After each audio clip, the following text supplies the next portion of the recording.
ವಿಜಯ್ ಅವರ ಜನನಾಯಕನ್ ಫಿಲಮೇ ಲಾಸ್ಟ್ ಫಿಲಮಾ? ಮತ್ತೆ ಅವ್ರು ಆಕ್ಟ್ ಮಾಡೋಲ್ವಾ? ಹಾಗಾದ್ರೆ ಫಿಲಮ್ ಕ್ವಿಟ್ ಮಾಡ್ತಿದಾರಾ? ಫಿಲಮ್ ಮಾಡದೆ ಇವ್ರು ಬೇರೆ ಏನ್ ಮಾಡ್ತಾರೆ?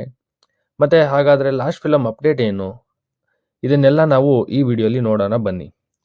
ಹಾಯ್ ಫ್ರೆಂಡ್ಸ್, ಎಲ್ರಿಗೂ ನಮಸ್ಕಾರ. ವಿಜಯ್ ಅವರು ಆಕ್ಟ್ ಮಾಡ್ತಾ ಇರೋ ಲಾಸ್ಟ್ ಫಿಲಮ್ ಬಂದು ಜನನಾಯಕನ್. ಈ ಫಿಲಮ್ ಬಂದು ಸುಮಾರು 300 ರಿಂದ 400 ಕೋಟಿ ವೆಚ್ಚದಲ್ಲಿ ರೆಡಿ ಆಗ್ತಿದೆ. ಇದು ವಿಜಯ್ ಅವರ 69ನೇ ಫಿಲಮ್ ಕೂಡ ಆಗಿದೆ. ಅಂಡ್ ಇದು ಬಂದು ಜನವರಿ ಅಂದ್ರೆ ಪೊಂಗಲ್ಗೆ ರಿಲೀಸ್ ಆಗ್ತಾ ಇದೆ. ಇನ್ನು ಈ ಫಿಲಂ ನಮ್ಮ ಕನ್ನಡದ KVN ಪ್ರೊಡಕ್ಷನ್ ಅಲ್ಲೇ ಬರ್ತಾ ಇದೆ. ಈ ಫಿಲಂ ರಿಲೀಸ್ ಆಗೋ ಮುಂಚೆನೆ ಆಲ್ರೆಡಿ ವರ್ಲ್ಡ್ ವೈಡ್ 400 ಕೋಟಿ ಕಲೆಕ್ಷನ್ ಮಾಡಿದೆ. ಅದು ಹೇಗೆ ಅಂದ್ರೆ ಓವರ್ಸೀಸ್ ರೈಟ್ ಬಂದು 78 ಕೋಟಿಗೆ ಸೇಲ್ ಆಗಿದೆ. ಸ್ಯಾಟಲೈಟ್ ರೈಟ್ಸ್ ಬಂದು 55 ಕೋಟಿಗೆ ಸೇಲ್ ಆಗಿದೆ. ಇನ್ನು ಇದು ವಿಜಯ್ ಅವರ ಲಾಸ್ಟ್ ಫಿಲಂ ಆಗಿರೋದ್ರಿಂದ OTT ರೈಟ್ಸ್ ಬಂದು ಅಮೆಜಾನ್ ಪ್ರೈಮ್ಗೆ ಸುಮಾರು 121 ಕೋಟಿಗೆ ಸೇಲ್ ಆಗಿದೆ. ಇನ್ನು ಆಡಿಯೋ ರೈಟ್ಸ್ ಮತ್ತೆ ಥಿಯೇಟರ್ ರೈಟ್ಸ್ ಅಂತ ಹೇಳಿ ಇದು 400ಕ್ಕೂ ಹೆಚ್ಚು ಕೋಟಿ ಕಲೆಕ್ಷನ್ ಮಾಡಿದೆ. ಅದು ಬಿಫೋರ್ ರಿಲೀಸ್ ಅಂತ ಹೇಳ್ಬೋದು. ಇನ್ನು ಈ ಫಿಲಮ್ ಅಲ್ಲಿ ವಿಜಯ್ ಜೊತೆಗೆ ಒಂದ್ ದೊಡ್ಡ ತಾರಾ ಬಳಗನೆ ಇದೆ. ಅದು ಯಾರ್ಯಾರು ಅಂತಂದ್ರೆ ಪೂಜಾ ಹೆಗ್ಡೆ, ಬಾಬಿ ಡಿಯೋಲ್, ಮಮತಾ ಬೈಜು, ಗೌತಮ್ ವಸುದೇವ್ ಮೆನನ್, ಪ್ರಕಾಶ್ ರಾಜ್, ಪ್ರಿಯಾಮಣಿ, ಶ್ರೀನಾಥ್ ಹೀಗೆ ಮುಂತಾದವರು ಆಕ್ಟ್ ಮಾಡಿದ್ದಾರೆ. ಇನ್ನು ಈ ಫಿಲಮ್ಗೆ ಮ್ಯೂಸಿಕ್ ಕೊಡ್ತಾ ಇರೋದು ಅನಿರುದ್ಧ್ ರವಿಚಂದ್ರನ್ ಅವರು. ಅವ್ರ ಮ್ಯೂಸಿಕ್ ಅಂತಂದರೆ ನಿಮಗೆ ಗೊತ್ತು ಹೇಗಿರುತ್ತೆ ಅಂತ. ಆ್ಯಂಡ್ BGM ಅಂತಂದರೆ ಆಡಿಯನ್ಸ್ಗಂತೂ ಒಂದು ಹಬ್ಬ ಅಂತಲೇ ಹೇಳ್ಬೋದು.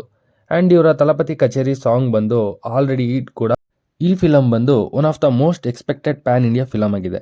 ವಿಜಯ್ ಅವರ ಲಾಸ್ಟ್ ಫಿಲಮ್ ಆಗಿರೋದ್ರಿಂದ ಹೈ ಎಕ್ಸ್ಪೆಕ್ಟೇಷನ್ಸ್ ಕೂಡ ಈ ಫಿಲಮ್ ಮೇಲಿದೆ. ಸದ್ಯಕ್ಕಿರೋ ಇನ್ಫಾರ್ಮೇಷನ್ ಪ್ರಕಾರ ಈ ಫಿಲಮಲ್ಲಿ ವಿಜಯ್ ಅವರು ಪೊಲೀಸ್ ಮತ್ತು ಪೊಲಿಟಿಷಿಯನ್ ಆಗಿ ಕಾಣಿಸ್ಕೊಳ್ತಾ ಇದ್ದಾರೆ. ಇಲ್ಲಿ ನಿಮಗೆ ಬರೋ ಡೌಟ್ ಏನಂತಂದರೆ ಇಷ್ಟೊಂದು ಪ್ಲಸ್ ಪಾಯಿಂಟ್ ಇದೆ, ಫಿಲಮ್ ಕಲೆಕ್ಷನಲ್ಲಿ ಕೂಡ ಆಲ್ರೆಡಿ ಜಾಸ್ತಿನೇ ಇದೆ. ಆ್ಯಂಡ್ ಇದು ವಿಜಯ್ ಅವರ ಲಾಸ್ಟ್ ಫಿಲಮ್ ಯಾಕೆ ಅಂತ. ಬಿಕಾಸ್ ಅವರು ಈ ಫಿಲಮ್ ಆದಮೇಲೆ ಪೊಲಿಟಿಕ್ಸ್ಗೆ ಎಂಟ್ರಿ ಆಗ್ತಾ ಇದ್ದಾರೆ. ಸೊ ಅವರು ಫಿಲಮ್ನ ಬಿಟ್ಟು ಕಂಪ್ಲೀಟ್ಲಿ ಪೊಲಿಟಿಕ್ಸಲ್ಲಿ ಕಾನ್ಸಂಟ್ರೇಟ್ ಮಾಡಬೇಕು ಅಂತ ಡಿಸೈಡ್ ಆಗಿದ್ದಾರೆ. ಆ್ಯಂಡ್ ಬೇರೆ ಯಾವುದೇ ಫಿಲಮ್ಗೂ ಕೂಡ ಇಲ್ಲಿ ತನಕ ಅವರು ಸೈನ್ ಮಾಡಿಲ್ಲ.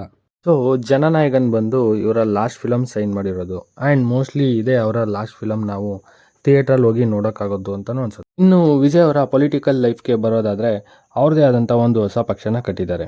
ಅದ್ರ ನೇಮ್ ಬಂದು ತಮಿಳಿಗ ವೆಟ್ರಿ ಕಳಗಂ TVK ಅಂತ. ಇದನ್ನು ಅವರು 2024 ಫೆಬ್ರವರಿಲಿ ಸ್ಟಾರ್ಟ್ ಮಾಡಿದ್ದಾರೆ. ಆ್ಯಂಡ್ ನೆಕ್ಸ್ಟ್ ಎಲೆಕ್ಷನಲ್ಲಿ ಅದರಲ್ಲೇ ಕಾಂಪಿಟೇಷನ್ ಮಾಡ್ತಾಯಿದ್ದಾರೆ. ಆ್ಯಂಡ್ ಇದರಲ್ಲಿ ಅವರು ವಿನ್ ಆಗ್ತಾರಾ ಇಲ್ವಾ ಅಂತ ನಮಗೆ ಮುಂದೆ ಗೊತ್ತಾಗುತ್ತೆ. ಬಟ್ ಸದ್ಯಕ್ಕಂತೂ ಇವ್ರ ಪಕ್ಷ ಸಖತ್ ಸೌಂಡ್ ಮಾಡ್ತಾನೇ ಇದೆ.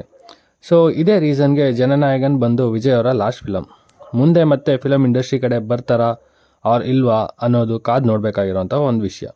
ಆ್ಯಂಡ್ ಇವ್ರಿಗೆ ನಮ್ಮ ಕಡೆಯಿಂದ ಬೆಸ್ಟ್ ವಿಷಸ್ ಹೇಳ್ತಾ ಈ ವಿಡಿಯೋನ ಕ್ಲೋಸ್ ಮಾಡೋಣ. ನಿಮ್ಗೇನಾದರೂ ಈ ವಿಡಿಯೋ ಇಷ್ಟ ಆದರೆ ಲೈಕ್ ಮಾಡಿ, ಸಬ್ಸ್ಕ್ರೈಬ್ ಮಾಡಿ, ಶೇರ್ ಮಾಡಿ, ಸಪೋರ್ಟ್ ಮಾಡಿ. Thank you friends.